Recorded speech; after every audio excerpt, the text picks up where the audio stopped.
നമസ്കാരം. ബ്രിട്ടീഷ് നാവികസേനയുടെ അഭിമാനമായ HMS പ്രിൻസ് ഓഫ് വെയിൽസ് എന്ന യുദ്ധക്കപ്പലിൽ നിന്നും പറന്നുയർന്ന അമേരിക്കൻ നിർമ്മിതമായ $100 മില്യൺ വിലയുള്ള സാങ്കേതികമായും മറ്റെല്ലാ രീതിയിലും മുന്നിൽ നിൽക്കുന്ന അത്യാധുനിക യുദ്ധവിമാനം F-35B നമ്മുടെ കൊച്ചു കേരളത്തിൻ്റെ തലസ്ഥാനമായ തിരുവനന്തപുരത്ത് ലാൻഡ് ചെയ്തിട്ട് ആഴ്ച 3 ആകുന്നു. നാട്ടുകാർ ആ വിമാനമെടുത്ത് OLXൽ വിൽക്കാനിട്ടതും നമ്മുടെ ടൂറിസം വകുപ്പ് അതിനെ വിദഗ്ധമായി മാർക്കറ്റ് ചെയ്യുന്നതൊക്കെ നമ്മൾ കാണുന്നുണ്ട്. ഇത് കൂടാതെ രസകരമായ പല ചർച്ചകളും സൈബർ ലോകത്ത് നടക്കുന്നുണ്ട്. ഇത്തരം കാലം ആയതുകൊണ്ട് തന്നെ ആ വിമാനത്തിന് ഇപ്പോൾ പൗരത്വത്തിന് അപേക്ഷിക്കാനുള്ള സമയമായെന്നും അതുമല്ല മറിച്ച് ആ വിമാനം അവിടെ കിടക്കുന്നതിന് കൂലിയായിട്ട് കോഹിനൂർ രക്തം തിരിച്ചു തരണമെന്നുള്ള രസകരമായ കമൻറ്റുകളാണ് വന്നുകൊണ്ടിരിക്കുന്നത്. പക്ഷേ സത്യത്തിൽ എന്താണ് സംഭവിച്ചത്? ഇന്ധനം തീർന്നു എന്നാണ് ആദ്യം പറഞ്ഞു കേട്ടതെങ്കിലും പിന്നീട് അങ്ങോട്ട് സാങ്കേതികമായി പല പ്രശ്നങ്ങളുണ്ടോ എന്ന സാഹചര്യത്തിലേക്ക് മാറി കാര്യങ്ങൾ. ഓപ്പറേഷൻ ഹൈമാസ്റ്റ് എന്ന പേരിൽ ഇന്ത്യയും ബ്രിട്ടനും സംയുക്തമായി നടത്തിയ പരിശീലനം അതിൻ്റെ ഭാഗമായാണ് കേരള തീരത്ത് 100 കിലോമീറ്റർ അകലെ അറബിക്കടലിൽ ഈ വിമാനങ്ങളും വിമാനവാഹിനിയും എല്ലാം എത്തിയത്.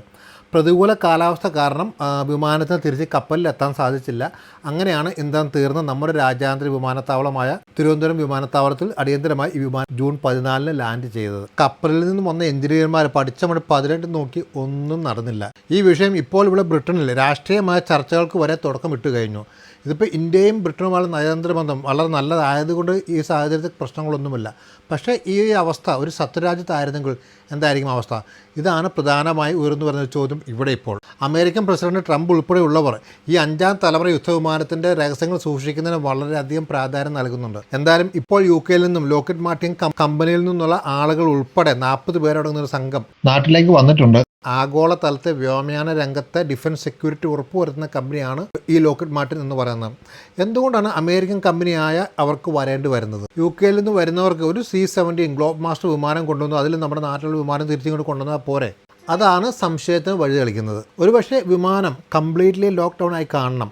അതുകൊണ്ടാണ് അത് ക്ലിയർ ചെയ്യണമെങ്കിൽ അതിൻ്റെ ഒറിജിനൽ കമ്പനിക്ക്, അതായത് ലോക്ക്ഹീഡ് മാർട്ടിൻ വന്നാൽ മാത്രമേ അത് അൺലോക്ക് ചെയ്യാൻ സാധിക്കുകയുള്ളൂ. പക്ഷേ ഏത് സാഹചര്യത്തിലാണ് വിമാനം അങ്ങനെ ലോക്ക്ഡ് ആയത്? എന്തുകൊണ്ട്? അതാണ് നമ്മൾ പ്രത്യേകം ശ്രദ്ധിക്കേണ്ട ഒരു കാര്യമെന്ന് പറയുന്നത്. ഈ വിമാനങ്ങൾക്ക് അതീവ സുരക്ഷാ ക്രമീകരണങ്ങൾ ഉള്ളതുകൊണ്ട് തന്നെ വിമാനത്തിൻ്റെ സുരക്ഷയെ സംബന്ധിക്കുന്ന ഏതെങ്കിലും രീതിയിലുള്ള സന്ദേശങ്ങളോ അല്ലെങ്കിൽ മറ്റെന്തെങ്കിലും സെൻസ് ചെയ്താൽ ഉടൻ തന്നെ വിമാനം ഓട്ടോമാറ്റിക്കായിട്ടും അത് സ്വയം ലോക്കാവുന്ന സംവിധാനമാണ് ഇതുപോലുള്ള വിമാനങ്ങൾക്കെല്ലാം ഉള്ളത് എന്നാണ് ഞാൻ മനസ്സിലാക്കിയിട്ടുള്ളത്. കാരണം വിമാനത്തിൻ്റെ സാങ്കേതിക വിദ്യകൾ അതീവ രഹസ്യമാണ്. അത് ആധുനിക ലോകത്തെ വ്യോമയുദ്ധ മുറകൾക്കെല്ലാം വളരെ പ്രധാനപ്പെട്ടതുമാണ്. അതുകൊണ്ട് തന്നെ ശത്രു രാജ്യങ്ങൾക്കോ വേറെ ആർക്കും ആ ഒരു രഹസ്യങ്ങൾ കൈമാറാൻ പാടില്ല. അതുകൊണ്ടാണ് അങ്ങനെ ഒരു മോഡിലേക്ക് വിമാനം മാറുന്നത്. ഇനിയാണ് ഒരു കാര്യം ശ്രദ്ധിക്കേണ്ടത്. ഇന്ത്യൻ എയർഫോഴ്സിൻ്റെ ഒഫീഷ്യൽ സ്റ്റേറ്റ്മെൻറ്റ് പറയുന്നത് the aircraft was detected and identified by air force IACCS network and was cleared for recovery എന്നാണ്. Integrated air control and command system എന്ന് പറയുന്നത് നമ്മുടെ ഇന്ത്യയുടെ അത്യാധുനിക വ്യോമ പ്രതിരോധ സംവിധാനമാണ്. 24 മണിക്കൂറും ഇന്ത്യൻ ആകാശത്ത് ശത്രുക്കളെ നോക്കിയിരുന്ന് എന്തെങ്കിലും സംശയാസ്പദമായി കണ്ടു കഴിഞ്ഞാൽ ഉടനെ അതിനു വേണ്ട നടപടി എടുക്കുക എന്നുള്ളതാണ് അവരുടെ പ്രധാന ദൗത്യം എന്ന് പറയുന്നത്. ഓട്ടോമാറ്റിക്കായി അവർ റെസ്പോണ്ട് ചെയ്യുകയും ചെയ്യും. അതായത് ബേസിനെ അലേർട്ട് ചെയ്യുക, അല്ലെങ്കിൽ വരുന്ന ഫ്ലൈറ്റിനെ സാങ്കേതികമായി തയ്യാറാക്കുന്ന ഫ്ലൈറ്റ് സ്ക്രാംബ്ലിംഗ്, അല്ലെങ്കിൽ മിസൈൽ വേണമെങ്കിൽ മിസൈൽ വിട്ടുള്ള പ്രതിരോധ സംവിധാനങ്ങൾ തുടങ്ങിയ രീതിയിലേക്കാണ് സാധാരണ രീതിയിൽ ഇത് പ്രതിരോധിക്കുന്നത്. ഇപ്പോൾ സൈബർ ലോകത്ത് പരക്കുന്ന വാർത്തകൾ ശരിയാണെങ്കിൽ ഈ സംയുക്ത പരിശീലനത്തിൻ്റെ ഭാഗമായി വന്ന വിമാനങ്ങളിൽ ഒരെണ്ണം ന്യൂട്രലിൽ നമ്മുടെ ഇന്ത്യയുടെ വ്യോമ പ്രതിരോധ സംവിധാനങ്ങളിലെ അതിൽ സുരക്ഷാ സംവിധാനങ്ങൾ ടെസ്റ്റ് ചെയ്യാൻ ശ്രമിച്ചു. അതിനു വേണ്ടി നമ്മുടെ വ്യോമ അതിർത്തിയുടെ അടുത്തേക്ക് വന്നു. അതായത് ബ്രിട്ടൻ നമ്മുടെ സാങ്കേതിക മികവിൻ്റെ പ്രാവീണ്യം ഒന്ന് ടെസ്റ്റ് ചെയ്യാൻ നോക്കി. പക്ഷേ നമ്മുടെ പുലികൾ പുഷ്പം പോലെ അത് കണ്ടുപിടിച്ചു. നമ്മുടെ വ്യോമസേനയ്ക്ക് ഇതുപോലുള്ള അത്യാധുനിക സംവിധാനങ്ങൾ പോലും കണ്ടുപിടിക്കാൻ സാധിക്കും എന്ന് ഉറപ്പിച്ചതാണ് ആ ഒരു സ്റ്റേറ്റ്മെൻറ്റ്, എയർഫോഴ്സിൻ്റെ സ്റ്റേറ്റ്മെൻറ്റ് എന്ന് പറയുന്നത്. സത്യമല്ലേ?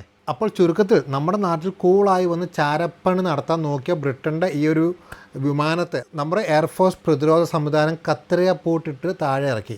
അതാണ് സംഭവിച്ചത്. അതുകൊണ്ടാണ് 3 ആഴ്ചയായിട്ട് മഴയെ കൊണ്ട് അത് അവിടെ തന്നെ കിടക്കുന്നതും നമ്മൾ ഇന്ത്യക്കാരെ അതിൽ തൊടാൻ സമ്മതിക്കാത്തതും.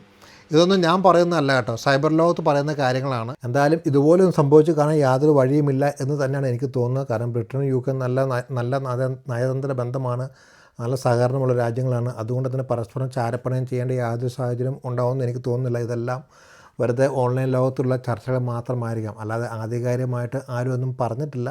പക്ഷേ 2 സർക്കാരുകൾ ഇതിനെക്കുറിച്ച് പ്രത്യേകിച്ചൊന്നും പറയുന്നൊന്നുമില്ല.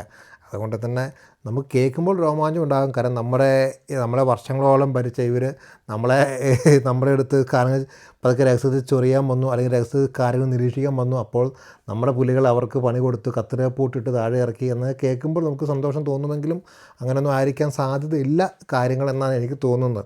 അപ്പോൾ കേട്ടൊരു കാര്യം ഇങ്ങനെ ഞാൻ പറഞ്ഞു എന്ന് മാത്രമേ ഉള്ളൂ. എന്തായാലും നിങ്ങളുടെ അഭിപ്രായം എന്താണ് ഈ വിഷയത്തിൽ? ഇതൊക്കെ സത്യമാകാൻ സാധ്യതയുണ്ടോ? ഒന്ന് കമൻറ്റായിട്ട് പറയണേ. എന്തായാലും ഇപ്പോൾ ഇവിടുന്ന് UK നിന്ന് നിരവധി ആളുകൾ അങ്ങോട്ട് വന്നിട്ടുണ്ട്. മറ്റേ സെക്യൂരിറ്റി ആളുകൾ ഉൾപ്പെടെ അമേരിക്കക്കാർ ഒരു കാര്യവും വിട്ടുകൊടുക്കുകയില്ല ആർക്കും. അതുകൊണ്ട് അമേരിക്കയുടെ വിമാനമാണ്, അതുകൊണ്ടാണ് അവിടെ നിന്നുള്ള സെക്യൂരിറ്റി വിദഗ്ധർ വന്ന് ചിറകഴിച്ച് വിമാനം പാർട്സാക്കി ഗ്ലോബ് മാസ്റ്റർ കൊണ്ടുവരാനുള്ള ശ്രമമാണ് എന്നാണ് മനസ്സിലാക്കുന്നത്. ഒരു സ്ക്രൂ പോലും അവിടെ കിടക്കാതെ മൊത്തത്തിൽ കൊണ്ടുപോരുക. കാരണം എല്ലാം കോഡഡ് ആയിരിക്കും. അപ്പോൾ എല്ലാം സെക്യൂരിറ്റി സംവിധാനങ്ങളാണല്ലോ. എന്താണെങ്കിലും അവർ തിരിച്ചു കൊണ്ടുവരട്ടെ, കാര്യങ്ങളെല്ലാം സ്മൂത്തായി കടന്നു പോകട്ടെ. അപ്പോൾ മറ്റൊരു വീഡിയോ നമുക്ക് വീണ്ടും കാണാം. Good bye.